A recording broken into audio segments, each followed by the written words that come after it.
Welcome to Freaky Fauna Friday, where every Friday we take a little time and explore some of the freaks of nature from around the planet we cherish so deeply. So please, jump aboard and let's explore the wilds together.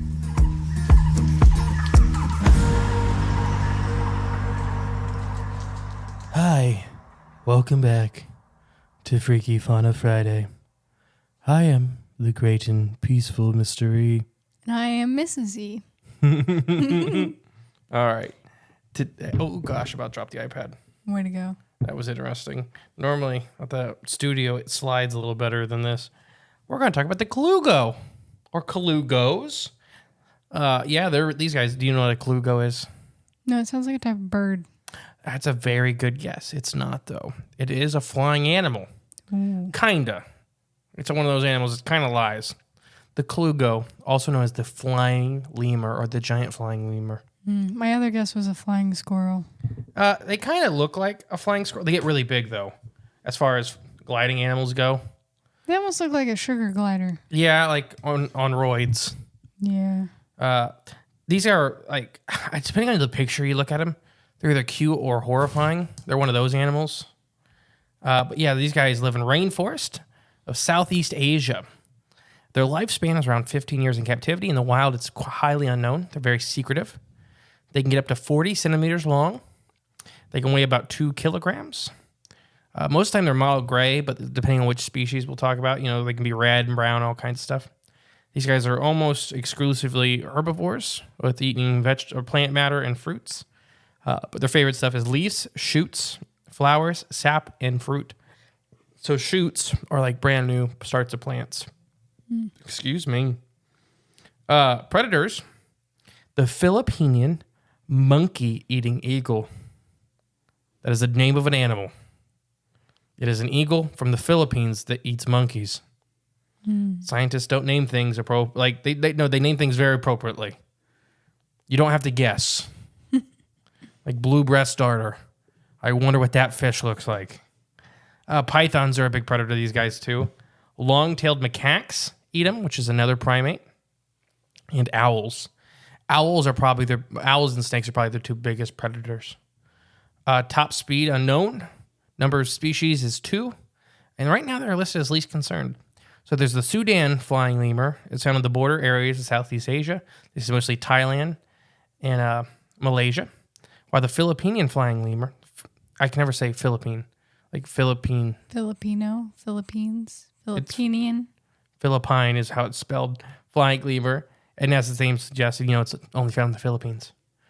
They are also known as the best gliders, or one of the best gliders of the animal kingdom, with a supersized membrane connecting all 4 of their limbs and their tail, which allows them to fly up to 200 meters between trees. That's a lot. Yeah. About 4 football fields, right? Or 2 football fields. Yeah, so that's crazy. They're really big as far as a gliding animal goes. It's kind of this cutoff between how big you can be and still glide before you have to actually start to do powered flight. They look really freaky when they're on the ground because their membranes that they have connecting all their arms are like all hang-offy and stuff like that. Why we don't know much about these animals is they are nocturnal. So they just come out at night. They're herbivores, like I said. They're very shy, and they're solitary. Now I can't talk tonight, which means they live by themselves. They don't like other animals. They do not like people. They do not like their own species. They only come out at night, so you don't get to see them a whole lot. While the name suggests, that they may be lemurs, they are not lemurs. They are closely related to both primates and tree shrews, though. They're their own little group. Like I said, they don't really fly. They glide. They're the only mammal which can independently fly is the bat. So any other, like sugar gliders, flying squirrels, the Colugos, are all gliding animals. They don't truly fly. The only powered flight animal is the bat. In Colugos, they get up and they fly. They have a huge wingspan, though. They are one of the best adapted animals for gliding. There are several gliding mammals, but none of which, compared to the Colugo with its gliding abilities, they achieve this through their furry membrane connecting all 4 limbs in their tail. They look like a giant sail. They look like a kite coming through the air. Now, this is there's always a weird thing or funny thing. So they got this giant membrane, right? Mm-hmm. It's their whole body. So how do you think they poop? Because if they're hanging in the trees, they live in the trees, the membrane tucks in like a shower cap almost. Do they not have a hole like on the front? No, they have a hole right under their tail. They have to turn their tail and their membrane on the bottom part of their body inside out to poop. It looks so goofy. And sometimes they get stuck. So you'll see them trying to kick their membrane back off. They probably get impacted. No, I mean the membrane gets stuck on their back. Oh. So they're trying to work their membrane back down. They do have web feet as part of their webbing all over them. They have extremely light skeletons. Their skeleton is lighter than a squirrel, which helps them glide long distances, even though they're much larger. We're not quite sure how they evolved to glide. Some scientists thought that they evolved to glide to save energy. This, however, doesn't seem to be the case. So there's a lot of, we don't know if it was to avoid predators, but they're still getting eaten by predators. We don't know if it was to avoid to get to better sources of food. It really doesn't seem like it because it seems like it costs more than it's worth. Then you're just getting down and walking around. We don't really know. Another freaky fact about them is they have cone-like teeth. Their teeth are tiny cones. They are extreme. We're sifting through leaves for food. So basically they have these little, it's hard to explain. Almost like an unsharpened or barely sharpened pencil. And they use it to mash up plant matter so they can digest it easier because plants are really hard to digest. But yeah, that's most of their diet. Yep. They kind of raise their young like marsupials. So like koalas? Yep. While they are, true mammals, they look after their young in a pouch like marsupials do. Their mom creates a pouch, though, using her flying membrane. The baby stays in there for the first 6 months. They don't really fly. The mom doesn't fly for that time. So it's not a true pouch as in like a marsupial, where they actually have like a hole dedicated in their body to be a pouch. These guys make an artificial pouch with their wing membranes. Weird, isn't it? So does it work like kangaroos? Because kangaroos have their pouch, but they only have so many nipples to hold so many young. Not so, kangaroos. For them to grow. Yeah, they produce tons of babies.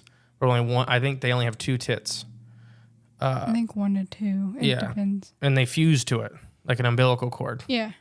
I don't think that this isn't the case with these guys. They just make an artificial pouch. Okay. They just have the extra things. They have excellent eyesight, though. Since they are nocturnal, they are able to see really, really well at night. This gives them their large, abnormally adorable eyes. I don't quite think they're adorable, but they are weird looking. These are animals that look like halfway between a goat and a squirrel. They don't look like they got a lot of thoughts going on behind their eyes. The Philippine eagle eats them almost exclusively. So, yeah. These eagles are focused specifically on hunting the Filipino Colugos, which makes up 90% of their diet. Is for this one animal. The eagle is at risk of extinction, making the Colugos important for their continued survival. So these eagles are really struggling. So the Colugos is very important as a food source, but it's pretty much all these eagles eat. They eat monkeys too, but that's pretty much it. They can be found in coconut, banana, and rubber plantations. Do you know what a rubber plantation is? That's isn't rubber made from... It's a tree. Rubber tree. Yeah, it was like a tree. Yeah, it's a rubber tree. Yeah. Both are at risk of habitat destruction, so both species of Colugos. The Filipino Colugo was taken off the endangered species list in 2008. However, both species still are struggling with habitat loss as their biggest thing. But yeah, that's the Coluga. Ooh. Yeah, I highly suggest this is one of those animals everybody needs to look up. I wonder how their speed with gliding or whatever compares to the flying squirrel and these guys. I'm going to assume they're a lot faster than most of the other gliders, just because their size. So their weight is going to push them. They have the longer arms and muscles to throw themselves forward faster. Because gliding is just falling with style. Yeah.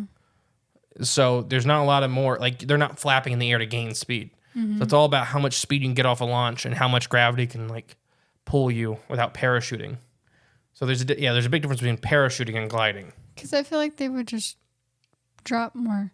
I don't know. I was just laughing when you were talking about it because I just imagined a really fat squirrel. Just following? It was just falling and trying to glide or whatever, and then it couldn't, and I don't know. It just then it popped in my couldn't. head. Yeah. There was the video I've seen. So why I picked these guys is on the Cryptid show. There was a video of one of these guys. Somebody had caught one and had like a chain around its neck and stuff like that. And they were being really mean to the animal, but it passed all these cryptid pages didn't know what it was. Like, oh, that's a Coluga, a giant flying lemur. They're not lemurs. But yeah, giant gliders. Any questions about the Coluga? No. Yeah, well, I've been the great and peaceful mystery. We forgot to do this last week, but what's your words of advice for the people going into the weekend? Silence is bad for podcasting. I know. You asked me too quick. Okay. Drink water. Hydrate. Hydrate. Very important. Sleep. Sleep is really good. Yeah. Take life at your own pace. Enjoy it. Rest up. Yeah. All right. I have been the great and peaceful mystery. And I forgot how I introduced myself Mrs. on E. this one. Mrs. E. Yeah. All right, guys. Bye. Thank you for listening to Freaky Fauna Friday. If you want to help the podcast grow, remember to share and give it a 5-star review.